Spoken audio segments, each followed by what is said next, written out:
Brought to you by GTA. We start with you.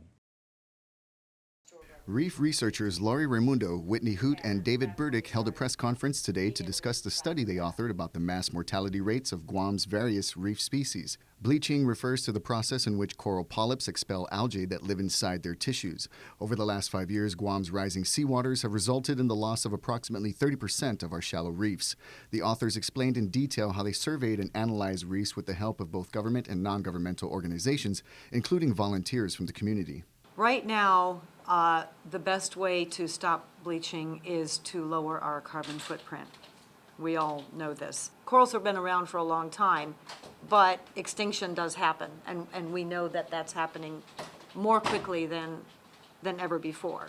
There are multiple reasons for the rising temperatures, but the authors believe it is due to mankind's industrial age. These particular events, yes, we're pretty certain it's because the water temperatures were really hot, and in general, yeah, I think we're all on board with the idea that it's because of what we are pumping into the atmosphere that is creating warmer temperatures. As for what the supporting data is for the claims that man is responsible for the warming waters, Dr. Raimundo explains. A lot of it is sort of isotope chemistry kind of data that are obtained from icebergs, for instance, and we can see certain chemical changes in the nature of that are linked with things like automobile emissions and things like that, and we can see how that chemistry of those compounds have changed, and then we can correlate that with how rapidly our temperatures are increasing. Scientifically, there is no accurate data to measure man's impact on the planet, and most of the data points to minuscule amounts of actual carbon increases due to mankind's industry.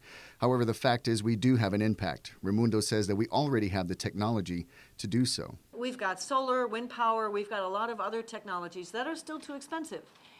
But I predict, just like looking historically at how people do things, I think that we've got the technologies that we need already. We just have to make them economically viable. Brought to you by GTA. We start with you.